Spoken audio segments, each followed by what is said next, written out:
Miss Reverend Jeffrey Mingle from Ebenezer Presby Church, Quayman.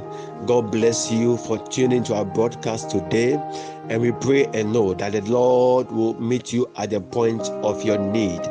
God bless you, God bless you, God bless you. The theme for our reflection today is obedience to God's call. Obedience to God's call. And our text is taken from Exodus 32 verse 1 to 14, Philippians 4 verse 1 to 9, and Luke 16 verse 1 to 13. People of God, the inadequate understanding of the kingdom has caused many Christians to be careless and callous in their call.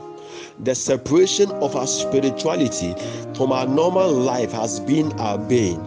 We have forgotten that the call of Christ is not to sit in the chapel, but to go out into the world. Like sheep, we have been sent among wolves, not to be like them, but by our nature be a conduit of God's manifest power to change them into His nature. Throughout the Bible and Scripture, God has called several people for His purpose and redemptive work, even though they found themselves in ministry or secular work. The Bible says God called Bezalel and Aholiab, who were artisans, to help in all manners of work for the temple. Moses was called to redeem God's people from bondage, so as Aaron to be a spokesman and a priest. Esther was called to be a wife to a king, to preserve the life of God's people who carried this salvation. A woman was called to be a mother to a deliverer called Samson, so God's people will be delivered. She could not drink wine or use razor on the hair of the child. David was called as a king and a politician to establish the purpose of God in territories. Daniel was called as a civil servant, and he served more than 5 kings with his gift and wisdom. Joseph became a servant, and he served diligently. He went on to become a prime minister, and through him God preserved the nations of the world. Aquila and Priscilla were called as a couple for their marriage and work to be a blessing and an instrument for the kingdom of God through the ministry of Paul and Apollos. Joseph was called to be a father to the Messiah. He could not afford to be a careless man with warnings that came through dreams. People were called to leave their jobs and their vocations to pursue ministry. Where do you belong, and are you fulfilling your call? All the call of God's people is a piece in the overall plan of God. This plan is that the earth will be filled with the knowledge of God, so we cannot neglect or ignore any one of us, because we are all part of the redemptive plan of God. So my dear Christian friends, what then is a call?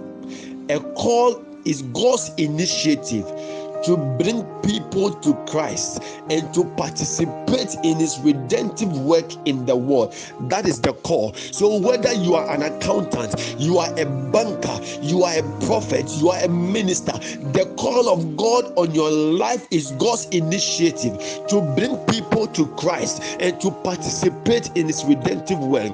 There are 3 underlying facts about our call. The first one is that everyone is called to belong to Christ and to participate in His redemptive and creative work. Secondly, everyone is commanded to work to the degree they are able according to God's call. And thirdly, God calls us to a whole life, not just to a job or a vocation. So how can we fulfill this call? The sure way to obey and fulfill our call is a daily communion with the one who has called us. Like Moses, we must always be on the mountain waiting on God to know what He has in store for His people. This does not mean for you to go and stay on the mountain. It is a call for a life of communion and a daily walk with God. Secondly, in our communion, we will receive instructions to obey in order to fulfill our call. To know God's call is important, but to know His instructions to fulfill it is better. Some people have walked on earth without knowing their call, but their quest to obey God's instructions led them to fulfill their call.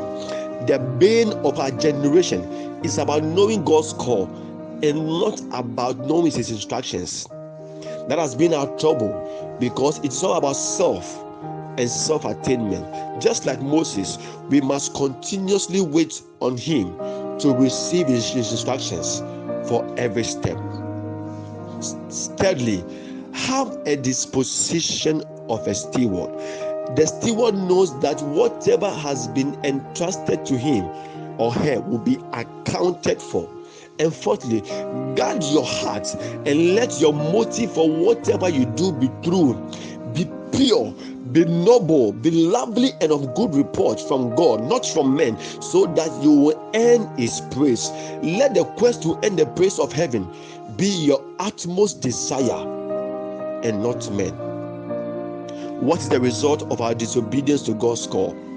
Like Aaron, who forgot that he was a priest of God and allowed the people of God to worship the calf, caused many of them to die in the wilderness without reaching the promised land. So we also deny God's people who are tied to our call to fulfill their purpose.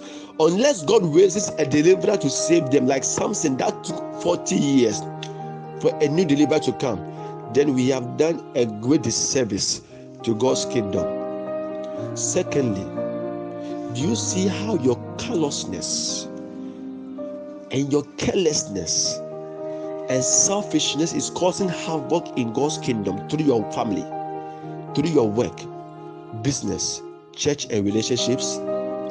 It has never been about you. Stop that deception. In conclusion, my dear Christian friends, let us yield to Christ for God's purpose on earth to be established through us. I say again, yield. The Lord bless us all for making time to listen to his word. I pray in the name of Jesus that will help you wherever you are to fulfill your call in obedience. God bless you, and bye-bye.